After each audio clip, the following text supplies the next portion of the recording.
Girls Mean Trouble. Chapter 10. Bowled Over. We weren't due to meet Sam and Daisy until 2:30, so we went for the morning to a town about 5 miles away where they had crazy golf, pedalos and various rides. We had a brilliant time. Correction, everyone else had a brilliant time. I'd only been allowed to come on condition that I didn't do any of the white knuckle rides. I begged and begged to be allowed to go on in a bumper car and said I was feeling loads better, but Mum still wouldn't let me. The biggest torture was watching Frankie and Charlie going down this massive slide together in a sack, laughing their heads off. A few days ago, that would have been Frankie and me. Someone next to me said, "Look at those pretty blonde girls. Do you think they're twins?" I felt proud for a moment that they were my stepsisters, and then I felt all confused again because I wished that Frankie could be my girlfriend. The miracle happened when she said she'd ride in the ghost train with me. It was wicked because twice she grabbed hold of me when something scary suddenly jumped out at us. I nearly put my arm round her, but I thought that might be overdoing it a bit. I wasn't sure if it was okay for a stepbrother to do things like that. I wanted to suggest that we had another go in the ghost train, but I could just hear Rory's scornful voice. "Ollie got better quickly, didn't he?" When we got to the bowlplex, there was no sign of Sam and Daisy. Maybe they wouldn't show up at all. Yeah, right, and maybe Brinton Bowlplex would freeze over. Peter bought the tickets and we changed into bowling shoes and went to our lane. The man at the desk had asked us if we wanted bumpers at the sides of the lane. Mum said she thought it might be an idea, as Charlie, Frankie and Rory had never played before, and I'd only played once. But we'd all insisted that we weren't babies and that we did know how to roll the balls accurately down the middle. Frankie and Charlie were engrossed in setting up all the names on the computer screen that held the score. "How shall we organise the teams, Sue?" asked Frankie. And that was when we heard "Cooey!" We turned to see Mrs. Cotterill in a bright green trouser suit that was even bigger and floatier than yesterday's clothes. Standing next to her was a lady with white blonde hair that looked as though it had been pasted onto the top of her head in thick chunks. She was just as huge as Sam's mum and was wearing a big gold jacket and loads of gold jewellery. She must be Mrs. Cotterill's sister, I thought. Poor old Sam having to walk around with two of them like that. "They look like a pair of Spanish galleons in full sail," Peter whispered in a voice just loud enough for us to all hear. Mum cracked up and then had to make out that it was a fit of coughing. The rest of us sniggered and pretended to be concentrating on the score screen. When we turned back round, Sam and this gawky-looking girl were approaching us, while Sam's mum jabbed her watch, then held up 5 fingers and a thumb. She was obviously coming back at 6 o'clock. Mum gave her the thumbs-up sign, then the Spanish galleons waved and departed. "Hello, you must be Daisy," said Mum, because Sam wasn't bothering to introduce her. He was asking about the teams like it was the draw for a cup final. "You need to change your shoes, Sam," Frankie told him. "I'll take you. Oh, thanks." He was about to say "I know," but he changed his mind so that he could go with Frankie. Here we go. I watched them walk over to the desk. Frankie's hair was halfway up and half down, the way I liked it best. There was something different about Sam, and I wasn't sure what it was at first. "This is Daisy," Mum said, smiling at Charlie and me. "Hello," we all said. I couldn't believe that Daisy was 13. She looked like an oversized 9-year-old. She kind of bunched up her shoulders and tucked her head in like a tortoise. She'd got very pink, shiny cheeks and short hair. "I'll take you to change your shoes," said Charlie. What a relief. I wouldn't have had a clue what to say to Daisy if it had been me. We'd have walked in silence all the way to the desk and all the way back. I noticed that she'd put lipstick on and she got glitter all round her eyes. I suppose I could have said something like, "Oh, I see you've got glitter on," but then she'd have said, "Yes," and that would have been the end of that. The sight of Sam and Frankie coming back really did make me feel like throwing up. Sam was kind of bobbing up and down in his brand new jeans, and both of them were chatting like they had to say as much as possible in 60 seconds. Maybe they'd sussed me and were laughing together about what a dweeb I was, fancying my own stepsister. "How you doing, Ollie?" I didn't bother to reply because it was obvious he wasn't interested in how I was doing. It didn't even sound like Sam talking. He was trying to be so cool. "Right, let's get these teams organised," said Peter, as Daisy and Charlie came back. "Shall we toss a coin?" I held my breath and prayed. And that was a waste of time because it came out that I was with Charlie, Mum and Daisy. Great. So the other team was Peter, Rory, Frankie and Sam. I was definitely going to suggest swapping the teams round for the next game. Rory went first and his ball missed the skittles altogether and rolled down the dip at the side of the lane. "I knew we should have had bumpers," said Mum. "That was only my first go. I'll be fine," said Rory. Everyone had 2 goes. Rory's second one wasn't much better. 3 skittles. Next it was Charlie, because we were going from youngest to oldest. Like Rory, she missed all the skittles first time. On her second go, she knocked down 2. High-scoring game, joked Peter. Who's next? When's your birthday, Sam? Frankie asked him. November 26th, said Sam. What an incredible coincidence, said Frankie. Mine's 27th. I'm 1 day younger than you, so I go first. Oh, terrific. Actually, it's a proven statistic that in any group of 8 people, there'll usually be 2 people with exactly the same birthday, so it's not that much of a coincidence, I told them sourly. They just ignored me. Frankie took her run up with the ball. She sent it really hard and it knocked down 8 of the skittles. When she turned round, she looked a bit embarrassed because she'd done so well. Yes, said Sam, punching the air. Wow, I thought I was good at it. Why didn't he just put a sock in it? Who's older out of you 2? Asked Charlie, looking at me and Daisy. Daisy lifted her shoulders and buried her head again as though she was too shy to say her age. I felt as though I was years older than her. It was quite insulting to think she was 13. My birthday's in February, I said a bit snappily. I didn't want to say the exact date because people always made jokes about it. So is mine, said Daisy, her head poking right out of its shell and a big grin appearing on her shiny face. What date's yours? 14th, I mumbled. Oh, mine's the 23rd. You go next then. Postman thinks Ollie's really popular when he delivers all these cards on Valentine's Day, Sam told Frankie with a grin. Frankie giggled. I ignored her and watched Daisy. She had the wrong foot in front. She didn't bend down properly. She didn't follow through. And the ball trickled along as though it was entering the slowest ball of the year competition. By a miracle, it clipped one of the skittles. One better than me, said Charlie, smiling at Daisy. I think it's going to be up to Ollie and Sue to get the points for our team. Daisy's second go is exactly the same as her first. At least you're consistent, said Peter. Right, my go, said Sam, picking up one of the really heavy balls. Whoa, a professional, Peter said, eyeing the ball. Sam grinned and took his throw. It went straight down the middle and knocked over every single skittle. Strike, said Frankie, jumping up and down. You're really great at it, Sam. Sam was wearing this over-the-top cool expression that he'd probably been practising in front of the mirror. I felt the approach of another severe attack of chucking up. Your go, Ollie, said Charlie. My heart was beating fast. I'd feel so stupid if I didn't knock at least 6 down. I decided to take a heavy ball like Sam's because it looked like they were the best. I threw the ball as hard as I could, which hurt my hand, but at least it rolled fast. It was pretty straight too. 7 skittles went down. Mum clapped and Daisy said, Good one, Ollie. I didn't look at anyone, just took my other shot and prayed. The remaining 3 skittles were all knocked down. Half strike, that's great, Ollie, said Charlie. Our team stands a chance after all. Mum and Peter both scored 11, so the game was looking pretty even. And that's the way it carried on, except that Sam went from strength to strength. How could he be so good at bowling when he was useless at every other sport? Trouble was, he knew he was impressing everyone, and it made him even more cocky. He was hardly recognisable as Sam Cotterill. He was acting more like a big football star, and it was pretty obvious it was all for Frankie's benefit. There was only one thing for it. I'd have to have a word with the Almighty.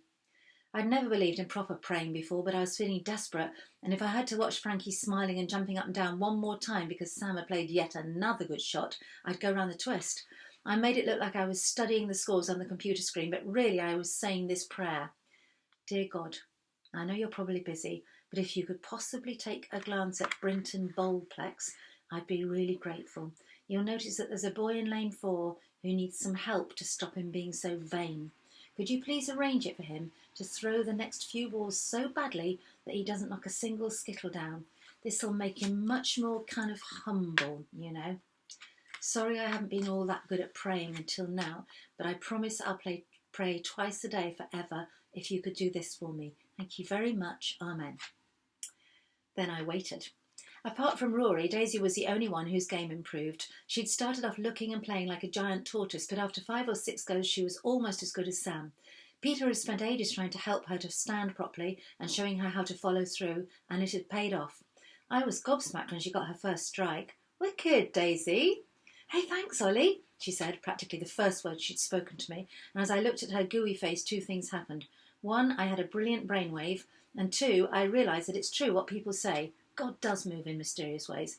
He must have decided that it was a bit heavy to blatantly cock up Sam's game, so he'd come up with a cunning idea of me giving Daisy loads of compliments and attention to make Frankie jealous. Then she'd stop drooling all over Sam, and that would wipe the stupid grin off Sam's face. Sorted. I only just stopped myself from laughing out loud. I waited till Daisy had had her next go and scored a half strike, then said yes as I punched the air, just like Sam had done. Well done, Daisy. I can't believe you never played before today. She went bright pink. Really? You're not just saying it, are you? Out of the corner of my eye, I could see Frankie watching me, so I decided I'd pull out all the stops. Course not, you're really brilliant.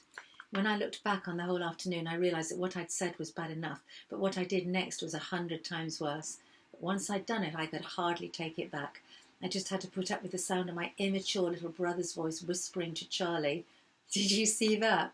Ollie winked at Daisy. Why didn't he go and play on the motorway? Chapter 11. Torture. Brackets. Continued. After the so embarrassing wink, oh, why did I go that far? Daisy wouldn't leave me alone. I know I wanted her to think I fancied her, but this was ridiculous. I should have stuck to giving her compliments. As if that wasn't bad enough, every so often Rory would thrust his stupid grinning face right in front of mine and give me a great big wink. I wanted to yell at him, but I knew that would only make him do it more, so I had to ignore him, which took a whole lot of self-control, I can tell you. The first game went on for ages and ages, and in the end Sam's team won. Daisy came and tucked her arms through mine and whispered, "We'll win the next game, you'll see." I prayed that someone might suggest we change teams, but no such luck. Daisy carried on playing really well. My play was no better and no worse, but Charlie and Mum got loads of strikes, and in the end, our team won. "You don't deserve to be on the losing side, Sam," said Frankie. "You're easily the best player here." "And Daisy's the most improved player," I added, which made Daisy go all pink and silly. We'd only booked 2 games, so we went to the cafe afterwards. "Do you fancy a game of air hockey, Ollie?" asked Sam. Surprise, surprise, he's actually asking me, not Frankie. Wonders will never cease. We went over to the air hockey table, and I was about to put 50p in the slot when Sam grabbed my sleeve and came grinning up really close to me.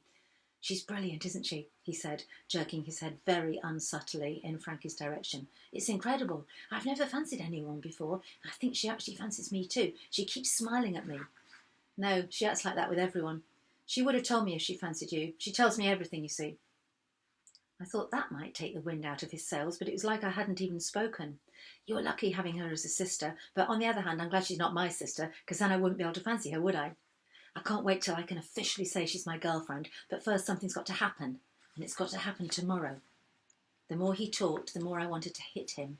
The knot was tightening inside my stomach. "She's not my sister, actually." "Yeah, but she is in a way, isn't she?" "No, not in any way at all. We haven't got the same mother or the same father." "Yeah, but your mum's living with her dad, so she's your stepsister, right?" "That's just a name." Sam must have got fed up with my arguments because he quickly changed the subject. "Do you like Daisy?" "She's okay." "You're acting like she's fantastic."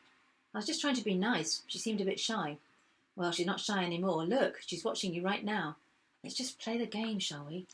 "Don't you want to know what's going to happen tomorrow?" "Not particularly." "Not for £1,000,000. I'm going to get Frankie to kiss me." That did it. I rammed the 50p piece into the slot and hit the disc so hard that it banged into the sides 4 times and finished up nearer to me than Sam. Sam was getting far too up himself for my liking. How did he know we were even going to meet up again tomorrow? His eyes goggling behind his glasses, and I whacked disc after disc into the side at about 80 miles per hour and won the game 14-0 in 2 minutes flat. I wondered if he was planning on taking those glasses off when he kissed Frankie. What a thought. I had to shake it out of my head before it took root. Unfortunately, I was too late because it came back to me about 3 times a minute, gutting me every time. Frankie and Daisy came over when we finished our game. "It'd be great if we could get together again tomorrow," said Daisy. "It's so boring with Mum and Pammy, isn't it, Sam?" "My mum's made other arrangements for tomorrow," I said. "Like what?" asked Frankie. "If it's fine, we're going to the beach," I told her. "What if it's not fine?" asked Daisy. "We're going out for the day," I answered. Mum hadn't said a word about what we were going to do the next day, but nobody needed to know that. "Do you think they'd mind if we came along too?" asked Daisy. If my body had been a balloon, that remark would have made all the air go out of me. I couldn't be bothered to reply. I just wandered back to the other so I didn't hear how Frankie answered. One thing was certain, though. No way was I going to spend another day with Sam and Daisy. It was too much effort pretending that I thought Daisy was a Lady Gaga lookalike. There was no point anyway. Frankie obviously liked Sam better than me. All I could do was try and make sure we didn't see him and Daisy any more this holiday. At least then I'd get Frankie back to myself, even if she didn't actually like me as much as him. "Can Daisy and Sam come with us to the beach tomorrow?" Charlie asked Mum a bit later. "Well, that's up to Pammy and Daisy's mum. As far as I'm concerned, that's fine. Is that where you want to go then? The beach? I thought that was what you'd arranged. Uh-oh, diversion tactics needed. Oh, look, there's your mum now, Sam. Everyone turned towards the door with welcoming smiles on their faces, and then all the smiles turned to looks of puzzlement as one by one they turned back to me. Where? Oh, sorry, I thought it was that woman there. So you think my mum looks like her? Said Sam, grinning. I must tell Mum when she arrives. She'll be really flattered to know that Ollie got her mixed up with a tall, slim, black lady carrying a baby. Daisy's face was one big frown. I knew what she was doing. She was wildly searching her mind for something to say to make me look less of a dipstick. I wished she wouldn't bother. I can see what Ollie means. It's that orange turban thing on her head, because your mum does wear a lot of orange, doesn't she, Sam? Of course, everyone cracked up when she said that. Rory gave me another of his unsubtle winks and spoke to me behind his hand, the sickening little maggot. See your girlfriend sticking up for you, Ollie. Pity Sam's after your other girlfriend, isn't it? I couldn't care less, I said. You could care less, went on the ruthless turd. It's obvious you're jealous. That's the only reason you're being nice to Daisy. He'd only got it sickeningly right again, hadn't he? Was the kid psychic or something? Don't talk rubbish. Suddenly everyone was standing up. While Rory had been giving me severe earache, neither of us had noticed that Mrs. C and Daisy's mum really had arrived. I expect everyone else in the place had noticed, though, because they were sailing towards us, arms flying everywhere, big voices booming about the magnificent concert. My dears, it was super. Absolutely super. You really should have been there, began Daisy's mum. We went through the exit turnstiles to join them in the foyer. Oh, to sit in that audience, knowing that we had connections with the conductor was just heavenly, added Sam's mum, which was a weird thing to say because she was about as connected to that conductor as I was to the Pope. Can Sam and I spend tomorrow with Ollie and everyone, Mummy? Asked Daisy. My whole body groaned. If only I could rewind and start again from before that stupid wink. We'd love to have them, smiled Mum. Well, if you're sure it's not too much trouble, said Mrs. Cotterill, giving her sister a sidelong look, which meant, great, looks like we can have some more super fun without the children, darling. Well, that's settled, said Mum. We're going to the beach, as long as it's not pouring with rain or blowing a gale, so they'll need swimming things. Would it be easiest if we dropped Sam and Daisy at your holiday home? Why not just meet us on the beach, said Peter. I've heard 2 or 3 people saying it's going to be lovely and hot again tomorrow. Good idea, said Mum. Then she went to great lengths to explain exactly which bit of which beach. It might be an idea to exchange phone numbers. Super, said Pammy as she scribbled on a bit of paper and handed it to Mum. What time will you be there? By 10, so let's say any time after that. Next thing I knew, Daisy's hot breath was right inside my ear hole. 1 minute passed then. I forced myself to grin at her incredible wit, then wiped my ear as soon as they were all safely out of view. Little did she know that Plan B was about to be put into action. Chapter 12. The Nightmare Begins. At 7 o'clock the following morning, I was crouching behind the hedge on the other side of the road from our house, Mum's mobile in my hand and the bit of paper with Sam's aunt's number on it in my pocket. I'd been dreading not waking up early enough, but I needn't have worried. I'd woken up at 6:30. Mum and Peter normally get up much later than that, so at least I wouldn't get caught in the act. I was as nervous as hell, but it had to be done. I knew it was rather early to be phoning, but it was vital that the whole thing sound as realistic as possible, and I reckoned Mum would have given Mrs. C and her sister plenty of notice about our arrangements being altered. I got out the piece of paper that I'd nicked from Mum's bag last night and punched in the number with shaky fingers. After a few seconds it started ringing. Then my legs started shaking too, probably because I was crouching, but I couldn't stand up in case my head showed over the hedge. I covered the mouthpiece and practiced Mum's voice for the 50th time. After 8 rings, the answer phone message came on. At least I thought it was the answer phone. It was hard to tell because the voice kept on cutting out. I'd never thought of this happening, and I began to panic a bit. I was about to disconnect when Daisy's mum came on the line. Hello? She sounded as though she'd been asleep. This was it. Hello, Letitia, it's Sue Cranshaw here. I'd heard Mum say bye, Letitia, yesterday, so I knew they were on first-name terms. Sorry, the line's breaking up. Who is it? Great, she couldn't hear my voice properly. Less chance of getting sussed. I'm so sorry to disturb you at this ungodly hour. I liked that bit. But I'm afraid Rory and Frankie are unwell, so we'll have to cancel today's arrangements. The effort of trying to make my voice sound like Mum's was making me sweat. Also, the tremble in my legs seemed to have spread to my voice. Oh, Sue, sorry, the line's very bad. Rory and Frankie what? They're not well. Oh, what a bore. I'm going to have to cancel today. Sorry, I missed that completely. Say again. I'm going to have to cancel today. I tried not to shout. Cancel? Oh, what an awful bore for you. Is it runny tummy? That's what Daisy had, you know. Daisy, of course. I never thought of that. I think they probably caught it off Daisy. I can hardly hear you, Sue, so I'll say bye now. Do give everyone our love. Hope they're better soon. Yes, bye. I didn't even wait for her answer, just disconnected and felt like dancing around the field. I was so happy. We wouldn't be bothered by kissing Sam and his hot-breathed cousin anymore. All I had to do was smuggle the phone back in before Mum noticed it was missing, which ought to be a piece of cake, and then act as surprised as everyone else when Sam and Daisy didn't show up. Coming, Frankie? I asked. It was just like it used to be. Charlie and Rory were already digging away, talking about making the biggest moat ever because there were so few people on the beach as we got there quite early. Mum was lying on her stomach and Peter was rubbing cream into her back. Frankie was scrunching her hair up and I was clutching both the bodyboards. Here, let me take one of them. As we were running down to the sea, which was quite far out again, I felt full of hope that today would be the day that would make everything go back to normal. We were just getting into the sea when Frankie spoilt my lovely feeling by mentioning Sam. Is Sam good at swimming? As good at swimming as he is at bowling? I tried not to let it show, but she'd really rattled my cage. You see, if she was talking about Sam, then she must have been thinking about him. Nah, it's useless. He hates getting wet. He can't even swim. That wasn't strictly true. Sam had learnt to swim, but only just. I didn't think he'd want to do more than paddle in the sea. Whenever we had swimming at school last year, he always stayed at the shallow end. He could swim widths, but he'd never dare attempt a length, because that had been going up to the deep end. Frankie looked sympathetic. Poor old Sam. What about Daisy? No idea. Oh, wait a minute. She did say something about winning a diving competition. Frankie didn't make any comment. It was obvious she didn't believe me. I don't know why I said it, really. We were well into the sea by then, and a big wave was coming up behind us. Race you, I said. It was a close one. She won by about half a metre. Not lost my touch, she grinned, and that other horrible conversation seemed to vanish. For about 40 minutes we had brilliant fun, and then...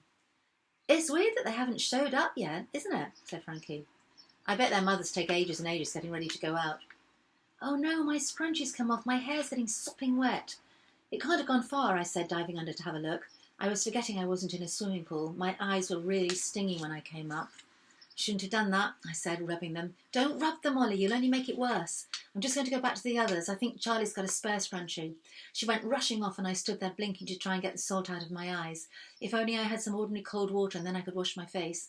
I was on the point of going back to Mum for a towel when a horrible sight met my eyes. At the back of the beach was an expanse of huge rocks, and beyond that was the road. There were walkways every so often between the rocks so that people could get from the road to the beach. From where I was in the sea, it was practically impossible to see anything beyond the beach. I could make out Mum and the others, but only because of our blue and white parasol. The people coming down the walkways looked like the tiniest dots, but my stomach flipped over at the sight of 2 dots that were slightly larger than the rest. A pink one and a red one. Oh no. They'd obviously decided to come anyway, and they'd only got to turn right at the bottom of that walkway and they'd be heading straight for our spot. The game would be up. My sins would find me out. What a mess. What a totally stupid mess. But then a small miracle happened because they turned left. Maybe I wouldn't be sussed after all. As long as we didn't meet up in the sea, I reckoned we could avoid them on the beach. I couldn't imagine Mrs. Cottrell or Daisy's mum wanting to go into the cold sea, but I bet Daisy wouldn't go in on her own. I'd just have to make sure nobody went on any long walks in their direction. The pink and red dots with the 2 smaller dots beside them were still walking along purposefully. The more they kept going, the better I felt. Frankie was on her way back to the sea, her hair all scrunched up again. Just as she splashed her way up to me, the pink and red dots came to a standstill. Panic over. Frankie and I surfed for another few minutes, but I couldn't relax because I had to keep checking that the coast was clear. What are you staring at, Ollie? The sky, up there. I was just thinking it's looking a bit overcast. She looked at me as though I was out of my mind. Ollie, it's bright blue. I was just wondering what to say to that when she forgot all about the sky because her hair was flying loose. Oh no, not again, I don't believe it. That's the second scrunchie I've lost. Charlie will kill me. Sorry, Ollie, I think I'll go and sunbathe for a bit. Yeah, okay, I'll go for a walk. See you soon. I guessed Mum and Peter would be wondering what on earth had happened to Sam and Daisy. I didn't particularly want to be around for that conversation. I walked along at the edge of the sea for ages until I was way past the spot where Sam and the others were. Then I went straight up the beach towards the road and nipped up one of the little walkways. Once on the road, I turned to go in the other direction and kept going until I reckoned I was directly above Sam and the others.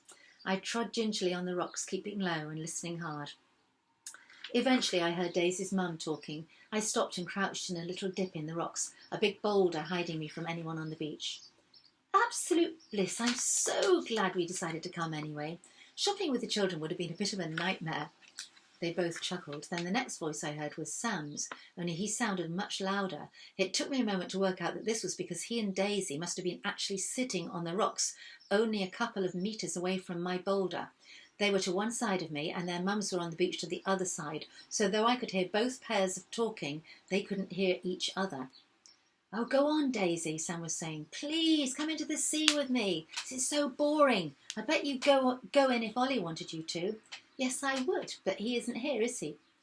"Well, I'm not being boring just because Frankie's not here. Come on, Daisy, we can have one lilo each. You don't get cold or wet on a lilo." I winced. Then I winced even more with his next words. "I wonder if she's missing me. I bet she's really fed up being ill." "Look, I'm trying to read this magazine, Sam. Can you be quiet, please?" I'd heard enough and was about to go back to Frankie and the others when Mrs. Cotterell's words stopped me. "Well, would you believe it?" My heart beat faster. "Look over there, Letitia. Unless my eyes are deceiving me, that is Sue and Peter Cranshaw." My blood ran cold.